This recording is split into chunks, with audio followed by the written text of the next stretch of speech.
I am not a magician. এই কথাগুলো আমাদের এক্স ন্যাশনাল ফুটবল টিমের coach mister Igor Stimac after India lost to Syria in AFC by 1-0 in January 2024. Only development, coaches, investment, structured competitions, and long term plans will take us forward. India, a country of 1.4 billion people, world's fifth largest economic country, needed some supernatural powers only to beat Syria, a country which has just 1.4% of India's population and has been ravaged by brutal civil wars and one of the world's worst humanitarian crises for the last 13 years. So why Indian football is struggling so much? আসুন আজ এই বিষয়ে আমরা কথা বলবো এই ভিডিওতে। Hey guys, welcome back to a video, welcome back to my channel Rick Blues. আমি রিক, আর আপনারা দেখছেন রিক ব্লুজ, যেখানে শুধুমাত্র ফুটবল ফুটবল আর ফুটবল, ফুটবল ছাড়া কোনো কিছুতে কথা হবে না। তো আজকে আমি এই ভিডিওটা কেন বানাচ্ছি, কেন আমার এই ভিডিওটা বানানোর উদ্দেশ্য, স্পেশালি এই জার্সিটা পরে, যত রিজন থাকবে হয়তো তোমরা জানো, থাম্বনেল থেকে বুঝেও গেছো। Sunil Chhetri sir, after 1 year of his retirement, he is coming back to Indian football again. কেন ভেবেছো? অনেকেই তো খুশি হচ্ছে, আমিও খুশি হচ্ছি। সুনীল ছেত্রী স্যারের মতন আমাদের ইন্ডিয়ান টিমে এত বড় লেজেন্ড, যে মানে ইন্টারন্যাশনাল গোল স্কোরিং রেকর্ডে মেসি রোনাল্ডোর সাথে কম্পিট করেছে এত বছর ধরে, সে আবার রিটার্ন করছে আমাদের ইন্ডিয়ান ফুটবলে। আমি তো খুশি হয়েছি, কিন্তু খুশি হয়ে কি মানে এটা কি লং টার্ম কোনো খুশি দেবে আমাদের? সুনীল ছেত্রী স্যার অলরেডি 41 বছর বয়স। একটা 41 বছর বয়সী একটা স্ট্রাইকারকে আমরা রিটায়ারমেন্ট থেকে আবার ফেরত এনে খেলাচ্ছি, তার মানে এটা আমাদের সিস্টেমের, ফুটবলিং সিস্টেমের ব্যর্থতা, যে সুনীল ছেত্রী থাকাকালীন বা চলে যাওয়ার পরেও আমরা একটা সুনীল ছেত্রীর হাফ লেভেলের একটা স্ট্রাইকার তৈরি করতে পেরেছি। স্ট্রাইকার সবাই ভেবেছিল বাইচুং ভুটিয়ার পরে কেউ থাকবে না, সুনীল ছেত্রী এসেছে, হয়তো সুনীল ছেত্রীর পরে হয়তো আসবে কেউ একজন, আর আমরা চাই সে আসুক খুব তাড়াতাড়ি, নাহলে ইন্ডিয়ান ফুটবলের খুব করুণ অবস্থা এখন। ইন্ডিয়ান ফুটবলের স্ট্রাইকিং লাইনে এখন হাফ ডিসেন্ট স্ট্রাইকার্সরাও নেই যে সুনীল ছেত্রীকে রিপ্লেস করতে পারবে। ভাই, আমি কোনো ন্যাশনাল টিমের প্লেয়ার্সদেরকে ছোটো করছি না, কিন্তু আমি সবার খেলা দেখেছি ক্লাব লেভেলে, যারা যারা এখন ইন্ডিয়ান ন্যাশনাল টিমে আছে সবাই ক্লাব লেভেলে দুর্দান্ত খেলে। ভাই কী হয় ন্যাশনাল টিমে গেলে, তোমাদের কি হয়, আমার এটাই বক্তব্য। ন্যাশনাল টিমে কি নেই খেলার মতন কিছু? নাকি না ন্যাশনাল টিমে মানে মানে পিচটা আলাদা তৈরি হয়, নাকি না বলগুলো আলাদা দেওয়া হয়, নাকি না জার্সিটা পরলে তোমাদের খেলতে পছন্দ হয় না, কোনটা? নাকি না পয়সাটা কম পাও, কোনটা? আজকে মনবীর বলো, লিস্টন বলো, ছাংতে বলো, বিক্রম প্রতাপ সিং বলো, ডিফেন্সে ঝিঙ্গান স্যার তাও অনেক ভালো ফাইট দিয়েছে, আমি ঝিঙ্গান স্যারকে নিয়ে কিছু বলতে পারবো না। আনোয়ার আলী, নিখিল পূজারি, আকাশ মিশ্রা, মিডফিল্ডে থাপা, আপুইয়া, জিকসন সিং, গোলে গুরপ্রীত স্যার, মানে এরা তো আইএসএলে যখন খেলে তখন বোঝাই যায় না, যে মানে দেখে মনে হয় যেন এদেরকে এক্ষুনি ধরে ইউরোপে পাঠিয়ে দেওয়া হোক। ইউরোপিয়ান ফুটবল খেলার মতন ফুটবল খেলে এরা, রান নেয়, কাটিং করে, স্টেপ ওভার মারে, ফ্লিক করে, রাবনা মারে। ন্যাশনাল টিমে গেলে কি হয় স্যার? ন্যাশনাল টিমে তো কোনো আউটকামই পাওয়া যায় না। একটা calendar year 2024 January to December যে কটা ন্যাশনাল টিমের ম্যাচ খেলেছে ইন্ডিয়া, ন্যাশনাল ম্যাচ খেলেছে ইন্ডিয়ান ফুটবল টিম, উইনলেস গেছে। আমি যত বছর ধরে ইন্ডিয়ান ফুটবল ফলো করছি, তত বছরে এরকম একটা বছর আমি দেখিনি যেখানে ইন্ডিয়ান ন্যাশনাল টিম একটা ম্যাচ না জিতে বছরটা শেষ করেছে। কেন হবে? কেন হবে? ইন্ডিয়ান ফুটবল সার্কিটে কি প্লেয়ার নেই? আছে। আমার একটা খুব ফেভারিট প্লেয়ার আছে শিব শক্তি বলে, এএফসিতে একটা ম্যাচ 75 মিনিটস ওয়ার্সেস উজবেকিস্তান বা সিরিয়া নামিয়েছিল ওকে, একটাই চান্স পেয়েছিল, ক্রিয়েট করেনি, একটাই চান্স পেয়েছিল, যেটাও শ্যুট করেছিল, আনলাকি ছিল, বার পোস্ট হিট করেছিল। বিশাল catch sir. Last year runners up হয় আইএসএল এর গোল্ডেন গ্লাভসে, এই বছরের আইএসএল গোল্ডেন গ্লাভস জিতে গেছে, and last year ISL golden gloves winner তিনি। এখনো পর্যন্ত ইন্ডিয়ান টিমের চান্স পর্যন্ত পায়নি। পিভি বিষ্ণু ইস্ট বেঙ্গলে খেলে, এখনো এখনো তো ম্যাচুরিটি আসেনি, এক্সপিরিয়েন্স নেই বলে। যথেষ্ট ভালো ফুটবল খেলছে ইস্ট বেঙ্গলের এই দুর্দশার দিনে ও পরপর ম্যাচে গোল পেয়েছে, beat CFL, beat junior teams match, beat in ISL, পর ম্যাচ পেয়েছে। যে কটা ম্যাচ খেলেছে ভালো পারফর্ম করেছে, কয়েকটা বাদ দিয়ে, একটা দুটো ছাড় দেওয়া উচিত সব প্লেয়ারদেরকে, সবাই আলটিমেটলি মানুষ, একটা ম্যাচের উপরে কেউ কাউকে জাজ করে না। কিন্তু আমি তো আইএসএলও ফলো করি, আমি ইপিএলও ফলো করি, আমি লালিগাও ফলো করি, আমি তো দেখেছি। সো কেন এই ব্যর্থতার কারণটা কি, আমি আজকে এটা নিয়েই কথা বলতে চাই। কেন একটা 41 বছরের বয়সী একটা স্ট্রাইকারকে রিটায়ারমেন্ট থেকে ব্যাক করে আসতে হচ্ছে আবার ন্যাশনাল টিমে ইন্ডিয়াকে সার্ভ করার জন্য, বাংলাদেশের মতন একটা টিমের এগেনস্টে খেলার জন্য? কেন? আমি আজকে এটা নিয়েই কথা বলবো। তো শুরু করি আমি আই লিগ নিয়ে। আই লিগ একসময় ইন্ডিয়ার টপ লেভেল লিগ ছিল, ফার্স্ট ডিভিশন লিগ ছিল, সেটা এখন currently second division league ISL আসার পরে। আই লিগের যে কটা টিম এখন খেলছে কারেন্টলি, সেই সব কটা টিমের কাছে এই বছর আই লিগ সিজন শুরু হওয়ার আগে কোনো ব্রডকাস্টার ছিল না। এই আই লিগের যে ম্যাচগুলো টেলিকাস্ট হবে, কোনো চ্যানেল ছিল না। সো আই লিগের টিমের অফিসিয়ালসরা কি ডিসাইড করলো, সবাই একটা ইউনিয়ন তৈরি করে সোনি স্পোর্টসকে কনভিন্স করে নিয়েছিল ওরা। সোনি স্পোর্টসকে, যেখানে ইউসিএল দেখানো হয়, ইউইএল দেখানো হয়, কনফারেন্স লিগ দেখানো হয়, লা লিগা টেলিকাস্ট করেছে ওরা, বুন্দেসলিগা টেলিকাস্ট করেছে, ইনফ্যাক্ট করে। সেরকম একটা বড় রেপিউটেড চ্যানেলকে ওরা কনভিন্স করে নিয়েছিল ওদের ম্যাচেস টেলিকাস্ট করার জন্য। এআইএফএফ সেটা হতেই দিল না। এআইএফএফ একটা নিজের দেওয়া ব্রডকাস্টিং চ্যানেল দিল, সেইখানে টেলিকাস্ট করতে বলা হলো ম্যাচগুলোকে।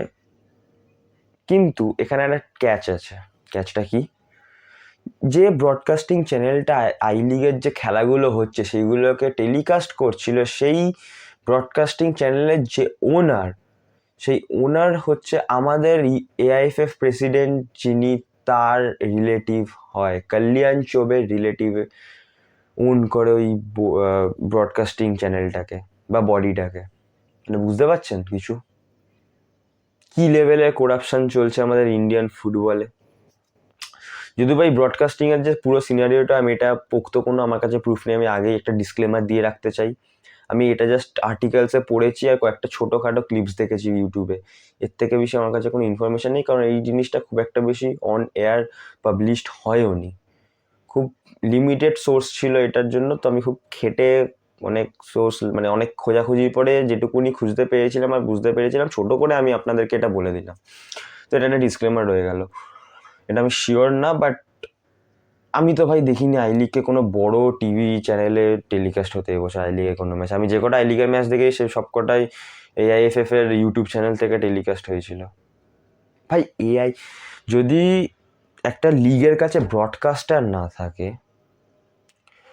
তাহলে ওরা স্পন্সর আনবে কি করে, রেভিনিউ জেনারেট করবে কি করে, ফ্যান্সদের কাছে খেলাটা পৌঁছাবে কি করে, যে আই লিগেও কি কম্পিটিটিভনেস আছে। এই যে ডেভিড লাল সাংওয়া না কি নাম প্লেয়ারটা, ডেভিড, আমি ছোট ভাষায় ডেভিড বলি, সবাই ডেভিডই বলে, পুরো নামটা আমার ঠিক মনেও নেই। ইস্ট বেঙ্গল এবছর সাইন করেছে। লাস্ট ইয়ার মহাবাডানের টপ ইন্ডিয়ান স্কোরার ছিল খুব সম্ভবত, বা সেকেন্ড হাইয়েস্ট ইন্ডিয়ান স্কোরার ছিল মহাবাডানের, আর আই লিগেতেও সেমই ছিল এরকম কিছু একটা স্ট্যাট। আমরা তো ইস্ট বেঙ্গলে আসার পরে জেনেছিলাম। মহাবাডান যখন আই লিগ খেলতো, কতজন মহাবাডানের খবর রেখেছিল, মহাবাডান ফ্যান্স বাদ দিয়ে? ইস্ট বেঙ্গলে আসার পরেই তো ডেভিড যে এত মানে আই লিগে এতটা ভালো পারফর্ম করেছে, তাই জন্য ইস্ট বেঙ্গল নিয়েছে, সেটা লোকেরা কি করে জানবে? লোকেরা ডেভিডের খেলাটা আই লিগে থাকাকালীন কি করে দেখবে? এরকম ডেভিডের পরেও যে আরো কত ডেভিড এরকম আসবে, আসার পরে যে ওরা সেম পারফরমেন্স বা ওর থেকে বেটার পারফরমেন্স দেবে, আর লোক যে দেখে ওটা এনজয় করবে, সেটা হবে কি করে? ফ্যান এনগেজ করবে কি করে? কারণ ফুটবলে ফ্যান যদি না থাকে তাহলে তো আর কিছু করার নেই। খালি স্টেডিয়ামে তো কেউ খেলা দেখতে পছন্দও করে না।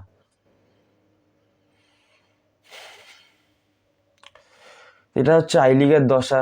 আজকে আই লিগের একটা টিম, আমার ছোটবেলার খুব মানে যারা 2010 2011 থেকে যারা ফুটবল দেখে, আমার বয়সী ইন্ডিয়ান ফুটবল দেখে, তাদের কাছে চার্চিল ব্রাদার্স একটা খুব বড় নাম।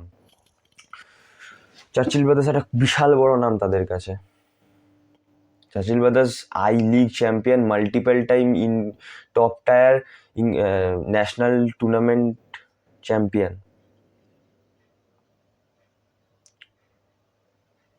তারা আজকে বন্ধ হওয়ার মানে মুখে দাঁড়িয়ে আছে। চার্চিল ব্রাদার্সের যে ওনার, তিনি বলে দিয়েছেন যে এই সিজনটা হচ্ছে চার্চিল ব্রাদার্সের লাস্ট সিজন। যদি না ওরা আই লিগ জিতে নেক্সট ইয়ার আইএসএল এ এসে কিছু রেভিনিউ জেনারেট করে বা নতুন কোনো স্পন্সর বা ইনভেস্টার ওই ক্লাবটাকে কেনার জন্য আগ্রহী হয়, তো খুব ভালো। আর আমি চাই মানে এবছর আই লিগটা জিতুক চার্চিল ব্রাদার্স, যাতে এত পুরনো একটা টিম, মানে এত ঐতিহ্য এই টিমটাতে, এত বড় ফ্যান বেস আছে মানে চার্চিল ব্রাদার্সের। আমি নিজের চোখে দেখেই ছোটবেলায় যখন আমি খেলা দেখতে যেতাম চার্চিল ব্রাদার্সের এগেনস্টে, যখন ম্যাচ হতো, চার্চিলের প্রচুর ফ্যান্স গোয়া থেকে ট্রাভেল করে আসতো, তখন 2012-13 ওই টাইমের কথা। তো চার্চিল ব্রাদার্সের কাছে একটা খুব বড় ফ্যান বেস আছে। আর আমি প্রিটি শিওর যে যখন Mohun Bagan, east Bengal, Mohammedan sporting club একটা শহর থেকে 3টে টিম আইএসএল এ খেলতে পারছে, তখন কেন এফসি গোয়া, চার্চিল ব্রাদার্স একসাথে খেলতে পারবে না? আমি প্রিটি শিওর যারা এখন যে এফসি গোয়া ফ্যান্স আছে, ওদের মধ্যে অনেকেই চার্চিল ব্রাদার্সেরও ফ্যান। শুধু চার্চিল ব্রাদার্স ওই লেভেলে এখন আর কম্পিট করতে পারে না বলে ওরা গোয়ার খেলাগুলো দেখতে আসে। আমি প্রিটি শিওর নিশ্চয়ই ওরা চার্চিল ব্রাদার্সের ম্যাচগুলোও দেখতে যায়।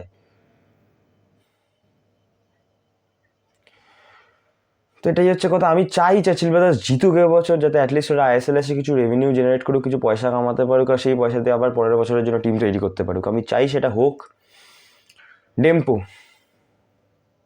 একটা 2010 এর ইউথের কাছে, যে ফুটবল ফলো করেছে, সেই ইন্ডিয়ান ফুটবল ফলো করেছে, ডেম্পো হচ্ছে তাদের কাছে একটা নাইটমেয়ার। তাদের কাছে পরপর 2বার চ্যাম্পিয়ন, পরপর 3বার চ্যাম্পিয়ন হতো আই লিগ, ডমিনেশন এখনো পর্যন্ত স্টিল 2025। আমি এখন 2025 8ই মার্চ সকাল 4টের সময় বসে আমি ভিডিওটা বানাচ্ছি। এখনো পর্যন্ত ডেম্পোর সব থেকে বেশি কোনো ন্যাশনাল লিগে বা ফার্স্ট টায়ার লিগে হাইয়েস্ট পয়েন্ট ট্যালি আছে, ওটা এখনো কেউ ব্রেক করতে পারেনি। মোহনবাগান এবছর পারতো, বাট মুম্বাইয়ের সাথে ড্র করার জন্য সেই রেকর্ডটা এখনো ইন্ট্যাক্ট রয়ে গেছে। 57 পয়েন্টস বা 58 পয়েন্টস খুব সম্ভবত। এত মানে রিচ একটা ক্লাব, হিস্টোরিক্যালি রিচ একটা ক্লাব, আজকে থার্ড ডিভিশন লিগ খেলছে, মানে আই লিগ 2-তে খেলছে। কিছু বছর আগে তো ডেম্পো মানে নামটাই শোনা যেত না। এখন তো তাও আমি যেহেতু একটুখানি ইন্ডিয়ান ফুটবল ফলো করি, ডেম্পোর কথা আমার কানে আবার আসছে, আর আসছে যে আমি খুবই খুশি হচ্ছি যখন আসছে। তো গেল আই লিগ আর আই লিগের টিমেদের কথা। এবার আমি একটা কম্প্যারিজন করব ইন্টারকাশি, রাজস্থান ইউনাইটেড আর ডায়মন্ড হারবার এফসি। এই 3টে ক্লাব কোভিডের সময় তৈরি হয়েছিল। 3টেই ক্লাব কোভিডের সময় তৈরি হয়েছিল। এখন 3টের মধ্যে একটা ক্লাব সেকেন্ড ডিভিশন লিগ খেলছে, হয়তো ইন্টারকাশি এবছর চ্যাম্পিয়নও হয়ে যেতে পারে, কারণ ইন্টারকাশি আর চার্চিল ব্রাদার্সের মধ্যে এখন খুব আই লিগ নিয়ে কড়া ফাইট চলছে। যে জিতবে সে চ্যাম্পিয়ন হয়ে বেরিয়ে যাবে, পরের বছর আইএসএল খেলবে। আর ওদিকে রাজস্থান ইউনাইটেড আর ডায়মন্ড হারবার এফসি, এরা আই লিগ 2 খেলছে, মানে ইন্ডিয়ান ফুটবলের থার্ড ডিভিশন লিগ ওটা। একটা কোভিডের পরে তৈরি হওয়া ক্লাব কি করে উইদিন 2-3 ইয়ার্স ইন্ডিয়ান ফুটবল এত টপ সার্কিটের দিকে চলে যাচ্ছে। আমি যদি কম্পেয়ার করি এফ এর সাথে, এফ এর যে রুল, এফ এ মানে হচ্ছে ইংলিশ ফুটবলের যে অ্যাসোসিয়েশন, ফুটবল অ্যাসোসিয়েশন ওনাদের নাম। আপনারা কি জানেন যে যদি একটা ইংল্যান্ডের নতুন কোনো ক্লাব ফর্ম করে তাদেরকে ইপিএল খেলতে গেলে কত বছর খেলতে হবে, মানে কত বছর টানা জিতলে, মানে সেই মানে সেই ডিভিশনের লিগ যদি টানা ওরা পরপর জিততে থাকে তাহলে কত বছর জিতলে ওরা ইপিএল এ পৌঁছাবে? আপনাদের কোনো আইডিয়া আছে? 18 বছর। 18 বছর যদি ওরা টানা সব ডিভিশনের লিগগুলো ওরা জিততে পারে, তাহলে গিয়ে ওরা 19 নম্বর বছরে গিয়ে ওরা ইপিএল এ পড়বে। সেখানে ইন্ডিয়াকে দেখুন, ইন্ডিয়ান ফুটবলের স্ট্রাকচার দেখুন।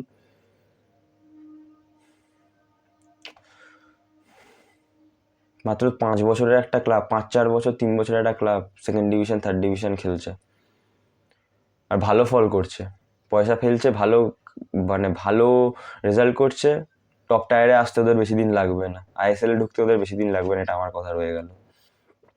না রাজস্থান ইউনাইটেডের লাগবে, না ইন্টারকাশির লাগবে বেশি দিন আইএসএল এ ঢুকতে। তো এটাই হচ্ছে ডিফারেন্স, কম্পিটিটিভনেস, স্ট্রাকচারের ডিফারেন্স। আমি সল্টলেক খুব রেগুলারলি যাই, খুব রেগুলারলি সল্টলেক যাই খেলা দেখতে। তো সল্টলেক স্টেডিয়াম হচ্ছে ইন্ডিয়ার সব থেকে ভালো আর বড় ফুটবল স্টেডিয়াম। 2017 পরে সল্টলেক স্টেডিয়ামের কোনো রেনোভেশন, কোনো ইনফ্রাস্ট্রাকচারে আপগ্রেড কিচ্ছু আসেনি। সল্টলেক স্টেডিয়ামে না কোনো প্রপার ওয়াটার সাপ্লাই আছে, না কোনো মেডিকেল ফেসিলিটি আছে, না কোনো টয়লেটসগুলো তো ছাড়ুন, বলাই উচিত না, প্রপার সিটিং অর্গানাইজড, নোংরা। আর যে মাঠে খেলে সেই মাঠটার অবস্থা কোনোদিনও দেখবেন। 2017 সালে আন্ডার-17 ওয়ার্ল্ড কাপ হয়েছিল, যেটা ইংল্যান্ড জিতে গেছিল স্পেনকে হারিয়ে এখান থেকে। যে টিমে Callum Hudson Odoi, Tammy Abraham, Phil Foden, Marcus র্যাশফোর্ডের মতন প্লেয়াররা খেলে গেছিল। এখন যারা ইপিএল এ কোন লেভেলে খেলছে, লফটাস চিক, আরেকটা নাম, এদের মতন প্লেয়ার্সরা এই মাঠে খেলে গেছিল। সেই মাঠটার আজকে দশা দেখুন। আপনারা কোনোদিনও গিয়ে না 2017 জাস্ট সল্টলেক স্টেডিয়াম মাঠের একটা ছবি দেখবেন, গুগলে আপনারা ইজিলি সার্চ করলে পেয়ে যাবেন। আর এখনের যে ছবি দেখবেন, ঘাস উঠে আছে প্রপার, ওই হয় না ডিভিশন করে রাখে, এটা মানে একদিকে ডার্ক গ্রাস, একটা লাইনে লাইট গ্রাস, যাতে অফসাইডটা মানে অফসাইড চেক মানে মার্ক করতে সুবিধা হয় অ্যাসিস্ট্যান্ট রেফারি। একবার দেখবেন তো টিভিতে বসে। আর 2017 যদি কোনো ক্লিপ পেয়ে যান কোথাও, তাহলে সেটাও দেখবেন ডিফারেন্সটা। কারণ 2017তেই তো বাকেট সিট বসানো হয়েছিল, মাঠ রেনোভেট করা হয়েছিল, স্টেডিয়াম রেনোভেট করা হয়েছিল। তারপরে 2017, 2025 কিচ্ছু হয়নি। এটাই হচ্ছে ইন্ডিয়ান ফুটবলের আপগ্রেড, ইনফ্রাস্ট্রাকচার। যদিও বা আমি যতদূর জানি সল্টলেক স্টেডিয়ামের একটা মানে সল্টলেক স্টেডিয়ামকে একটা গ্রুপ ওন করে, এটা তাদের দায়িত্ব, কিন্তু গভর্নমেন্টও তো হেল্প করে, গভর্নমেন্ট থেকেও তো ফান্ডিং আসে, ক্লাবসরা ফান্ড করে, ক্লাবসরা তো সেই ভাড়া দিয়ে খেলে। ওই ইন্ডিয়া মানে কলকাতার যে দুটো বড় বড় ক্লাবস আছে, সেই দুটো বড় বড় ক্লাবসই তো ভাড়া করে খেলে সল্টলেক স্টেডিয়ামটাকে। তো যাই হোক, নেক্সট টপিক হচ্ছে, একটা পডকাস্ট দেখছিলাম আমি,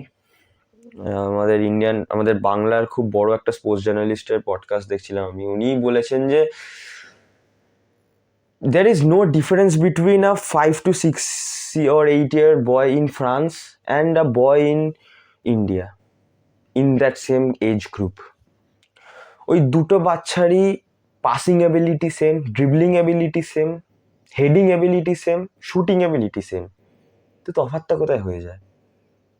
তফাৎটা হয়ে যায় গাইডেন্সের।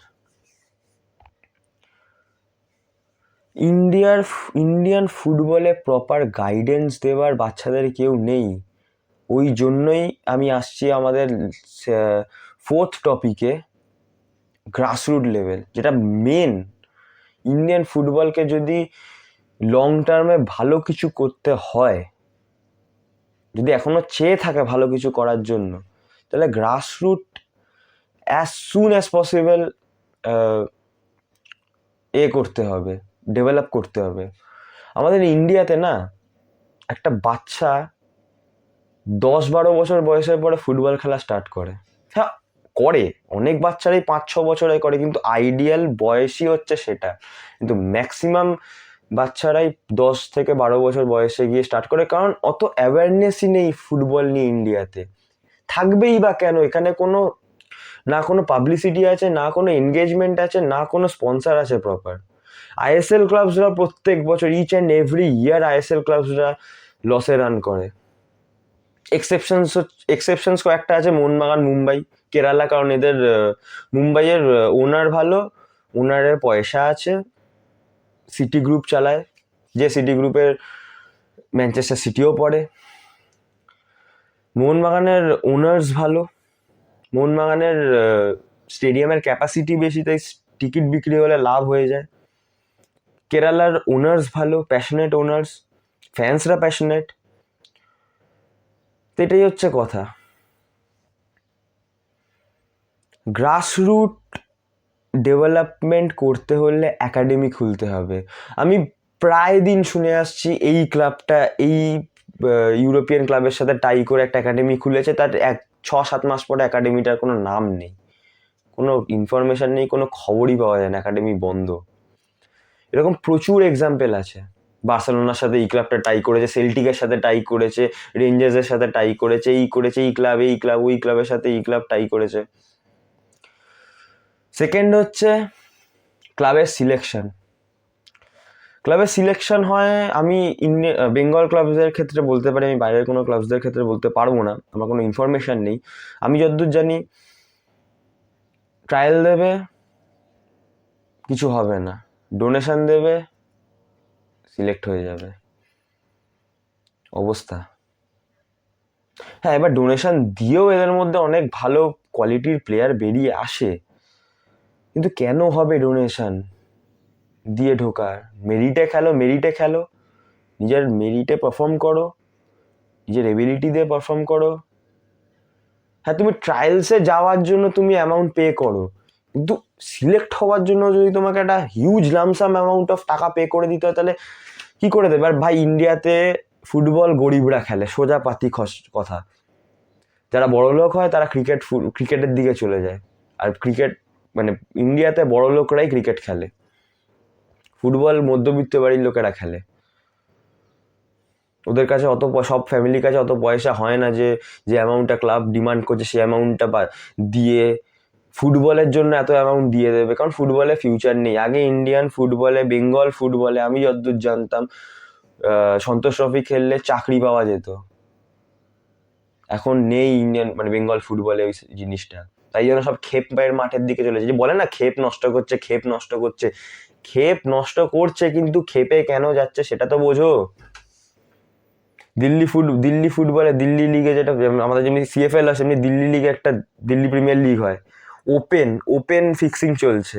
এই দশা ইন্ডিয়ান ফুটবলের কেন? ইনফ্রাস্ট্রাকচারে ভুল। একটা ফুটবল স্ট্রাকচার না একটা দেশের বটম টু টপ অব্দি যাওয়া উচিত, টপ টু বটম না। একটা এক্সাম্পল দিচ্ছি, এটা আমার লাস্ট টপিক এই ভিডিওর, তারপরে আমি একটা ছোট সুনীল ছেত্রীকে নিয়ে কথা বলে ভিডিওটা শেষ করে দেবো।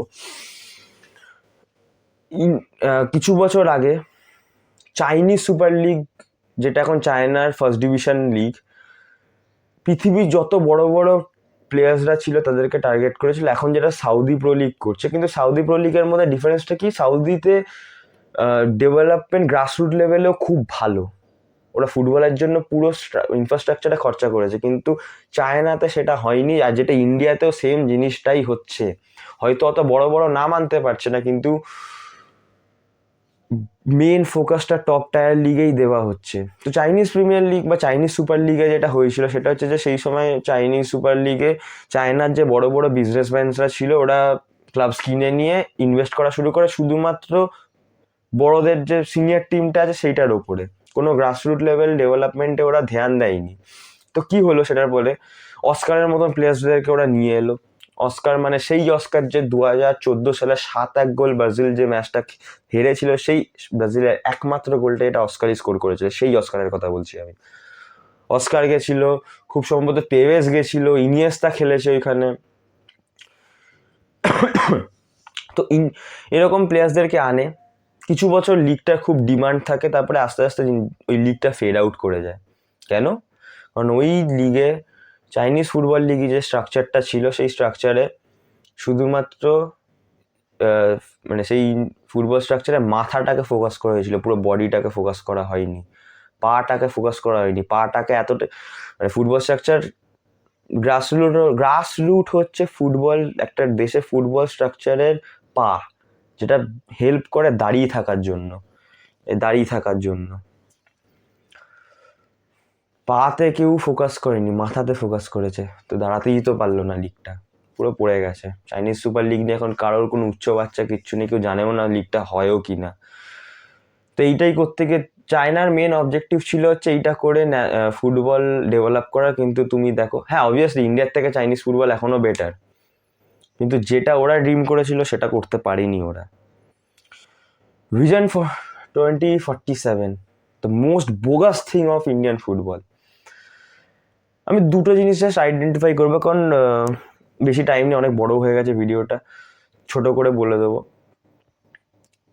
ভিশন 47টাকে ডিভাইড করা হয়েছিল দুটো পার্টে। একটা হচ্ছে বাই 2035 মধ্যে ইন্ডিয়ার যে স্টেটগুলো আছে, সেই ইন্ডিয়ার স্টেটগুলো যত বড় বড় ডিস্ট্রিক্ট আছে, সেই ডিস্ট্রিক্টগুলোতে 2 বা 3টে করে ফুটবল স্টেডিয়াম তৈরি করতে হবে। খুঁজে নিন আপনারা, যত ইন্ডিয়া স্টেট আছে সেই স্টেটে যত বড় বড় ডিস্ট্রিক্ট আছে, কটা ফুটবল স্টেডিয়াম হয়েছে আজ অব্দি। 2021 সালে পাস করেছিল এই একটা, এই ভিশন 2047-এর যেই বিলটা, এটা পাস করেছিল 2021-এ। 25 রানিং, মার্চ হয়ে গেছে, হাতে আর 5 বছর কি 10 বছর, কি মনে হয় 4-5 বছরে কিছু হয়নি, পরের 4-5 বছরে হয়ে যাবে? এটা তো গেলো একটা। দ্বিতীয়, ভাই ওই সেম রেঞ্জ অফ টাইমের মধ্যেই 2030 টু 2035-এর মধ্যে ইন্ডিয়া টার্গেট করেছিল এএফসি টপ 10 লিগে বা টপ 10 র্যাঙ্কিংয়ে ঢোকার, টপ 10 কি টপ 12 র্যাঙ্কিংয়ের মধ্যে ঢোকার। যে টিমটা লাস্ট ইয়ার একটা ফুল ক্যালেন্ডার ইয়ারে একটা ম্যাচ জিততে পারেনি, সেই টিমটার থেকে আমরা কি এক্সপেক্ট করছি নেক্সট 4 ইয়ার্স বা নেক্সট 3 ইয়ার্সের মধ্যে টপ 10-এ ঢুকে যাবে? যেখানে Uzbekistan, Syria, to some extent আফগানিস্তানও এখন প্রচুর ডেভেলপ করছে। আমি আফগানিস্তান নিয়ে এখন ওই দিকে আর যাচ্ছি না, কারণ ওইদিকে গেলে অনেক বড় ভিডিও হয়ে যাবে।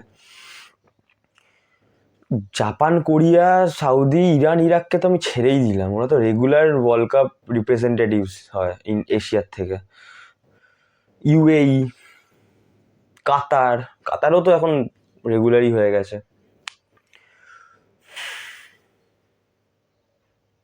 এদের এগেনস্টে কম্পিট করবে এই খেলা নিয়ে, মজা হচ্ছে। এটা খুব হার্শ ট্রুথ বলছি, আমি পডকাস্টটাতেই শুনলাম, যে পডকাস্টটা কথা আমি একটু আগে দেখলাম, আপনারা চেক করতে পারেন পডকাস্টটা, ফুটবলিং পডকাস্ট ইন বেঙ্গলি বললেই অনেক পডকাস্ট চলে আসবে। তো টপ, আমার মতে ওটা প্রথম 2-3-এর মধ্যেই থাকবে। ওই স্যার যিনি ছিলেন বসে, যে রিপোর্টার যিনি বসেছিলেন, খুব ওয়েল নোন রিপোর্টার আমাদের বেঙ্গলের, sports reporter, sports journalist basically. উনি বলেছেন যে আমরা মরে গেলেও ইন্ডিয়াকে ওয়ার্ল্ড কাপ খেলতে দেখতে পারবো না। আর উনি একদম ঠিক কথাই বলেছেন, কারণ আমাদের এখানে ইনফ্রাস্ট্রাকচারের এত অভাব, এত গাইডেন্সের অভাব, যে আমরা পারবো না অদ্দূর যেতে, পারবো না। আর যদি হয়ও, তাহলে ওই যেমনি 1983-তে against all odds India cricket world cup জিতেছিল, তেমনি একটা রেভলিউশনারি একটা জিনিস করে দিতে হবে ইন্ডিয়ান ন্যাশনাল ফুটবল টিমকে, সিনিয়র টিমকে। উইমেন্স ফুটবল নিয়ে তো আমি কথাই বলছি না, ওটা তো আরো বাজে অবস্থা। কিন্তু উইমেন্স ফুটবল মেন্স ফুটবলের থেকে ইন্টারন্যাশনাল র্যাঙ্কিং অনেক উপরে, অনেক উপরে। আর্জেন্টিনা আসছে কেরালাতে খেলতে, বাইরের একটা মানে এশিয়ারই একটা টপ ফুটবলিং নেশনের সাথে খেলতে ইন্ডিয়াতে। এটা একটা লজ্জার ব্যাপার, কারণ ইন্ডিয়ান টিমের এখনো ওই লেভেলটাই হয়নি যে একটা আর্জেন্টিনার সাথে জাস্ট একটা ফ্রেন্ডলি ম্যাচ খেলার। হারা জেতা is a part and parcel of a game, কিন্তু ওই লেভেলটাতেই আসেনি। কারণ কেনই বা আর্জেন্টিনাই খেলবে না? কারণ ভাই, যদি কারণ ইন্ডিয়ান প্লেয়ার্সদের মধ্যে ওই টেকনিক্যালিটিটাই নেই। আজকে মেসি যদি ইন্ডিয়ার কোনো মিডফিল্ডারকে ড্রিবল করে পাস করে ইন্ডিয়ার ডিফেন্ডারকে কিংস্টে পাস কাটাতে গেছে, একটা ভুল ট্যাকেল করে দিল ভাই। র্যামোসের মতন প্লেয়ারদের কাছেও কিন্তু মেসি ট্যাকেলড হয়েছে, খুব বাজেভাবে ট্যাকেলড হয়েছে, কিন্তু র্যামোসের ট্যাকেলিং এ আর আমাদের আনোয়ার আলী বা সন্দেশ জিঙ্গানের ট্যাকেলিং এর মধ্যে হেল অ্যান্ড হেভেন ডিফারেন্স আছে। তো কেন এই রিস্কটা নেবে? তাই জন্য ওরা অবভিয়াসলি এশিয়ারই একটা টপ টায়ার টিমের সাথে খেলতে আসছে। কেরালা গভর্নমেন্টের কাছে যদি এতই পয়সা থাকে এত বড় বড় দেশদেরকে এনে খেলানোর, ইউথ সিস্টেমে কেন খরচা করছে না? হুম, এই কেরালার তো এত বড় ফ্যান বেস, মাঞ্জাপাড়া, সাপোর্ট করবে না মনে হয় আপনাদের? নিশ্চয়ই করবে। আইএসএল এর মাত্র 3 থেকে 4টে টিমের একাডেমি আছে, আর কোনো টিমের একাডেমি নেই। আইএসএল এর নিচের যে টিমগুলো খেলে ওরা শুধু প্লেয়ার বিক্রি করে যেটুকুনি টাকা কামায়। আজকে দিল্লি এফসির মালিক বাজাজ, ওনারই একটা ভিডিও দেখছিলাম আমি, যেখানে উনি বলেছিলেন যে আই লিগ টিমসদের কাছে সেরকম কিচ্ছু নেই, শুধু প্লেয়ার তৈরি করে মানে 11টা প্লেয়ার তৈরি করে ওর মধ্যে 4টে বিক্রি হবে, ওই 4টে প্লেয়ারের টাকা দিয়ে পরের বছর আবার 11টা প্লেয়ার তৈরি করো। এরকম অবস্থা ইন্ডিয়ান ফুটবলের। তো যাই হোক, ইন্ডিয়ান ফুটবল নিয়ে কথা বলতে হলে একটা অনেক লং একটা ভিডিও হয়ে যাবে। আবার পরে কোনো দিন ভিডিও ইন্ডিয়ান ফুটবল নিয়ে আবার আমি ভিডিও তৈরি করব। আর ইন্ডিয়ান ফুটবলে যে ট্যালেন্ট নেই এটা আমি বিশ্বাস করতে পারি না। ট্যালেন্ট আছে, শুধু একটুখানি খুঁজে বার করতে হবে। ট্যালেন্ট ভরপুর আছে ইন্ডিয়ান ফুটবলে, তো গ্রাসরুটে গিয়ে তুলে আনতে হবে। আর যদি কথা বলি সুনীল ছেত্রী স্যারের, তাহলে মন থেকে তো খুবই খুশি, একদিক থেকে দুঃখ যে রিটায়ারমেন্ট ব্রেক করে একটা 41 বছর বয়সী একটা স্ট্রাইকারকে এসে আবার খেলতে হচ্ছে, ইন্ডিয়ান লেজেন্ডকে। যাই হোক, he is back, the king is back to his den, and he is ready for one more story, one unfinished story maybe. যদি এটা হয়ে থাকে তাহলে খুবই ভালো। অ্যান্ড 94 টু বি কন্টিনিউড, এটা বলে আমি যে ভিডিওটা শেষ করছি। ভালো থেকো, সুস্থ থেকো সবাই। নেক্সট ভিডিওতে আবার দেখা হচ্ছে। লা লিগা স্টার্ট হচ্ছে এই উইকে, ইপিএল স্টার্ট হচ্ছে। ইউরোপাতে আগের দিন ইউনাইটেড ড্র করেছে, রোমা জিতে গেছে, টটেনহ্যাম হেরে গেছে, চেলসি জিতে গেছে। ভাই চেলসি নিয়ে আমার ভিডিও বানানোর ছিল, বাট আমি বানাতে পারিনি কয়েকটা রিজনের জন্য।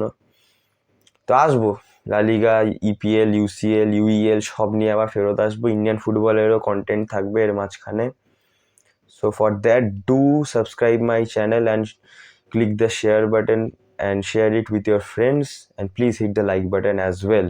আর যদি আপনাদের কোনো বক্তব্য থাকে তাহলে নিশ্চয়ই কমেন্ট সেকশন ওপেন আছে, যান করে দিন, যা বলার বলে দিন। আপনাদের ওপিনিয়নটা খুব দরকার। আর দেখুন, আমি ন্যাচারালি যে আমি খুব বেশি দিন তো ভিডিও বানাচ্ছি না, খুব রিসেন্ট টাইমসে ভিডিও করা শুরু করেছি আমি। তো আমি যখনই ভিডিও বানাই তখন কিছু অল্প স্বল্প একটা স্ক্রিপ্ট টাইপের বানিয়েই করি। আর আজকের আমি ভিডিওটা আর আমার এই 4 নম্বর ভিডিও এটা আমার এত বড় ভিডিও আমি একটাও করিনি, কারণ ভাই জিনিসটা পুরো ভেতর থেকে এসেছিলো। কারণ আমি চাই এই টিমটা, এই লোগোটা ওয়ার্ল্ড কাপে খেলুক। আমি চাই এই জার্সিটা পরে আমি টিভির সামনে বসতে চাই। আমি চাই আমাদের বেঙ্গলের পাড়াতে ব্রাজিল আর্জেন্টিনার সাথে আমাদের ইন্ডিয়ার ফ্ল্যাগটাও ঝুলুক ওয়ার্ল্ড কাপের সময়। আমি চাই এটা দেখতে, সেটা হওয়াটা খুব জরুরি। কারণ ইন্ডিয়াতে পোটেনশিয়াল ভরপুর আছে, ইন্ডিয়াতে ফ্যান বেস বহুত বড় ফুটবলে। আমি চাই এটা হোক। দেখা হচ্ছে নেক্সট ভিডিওতে, ততক্ষণ ভালো থেকো, সুস্থ থেকো, পিস।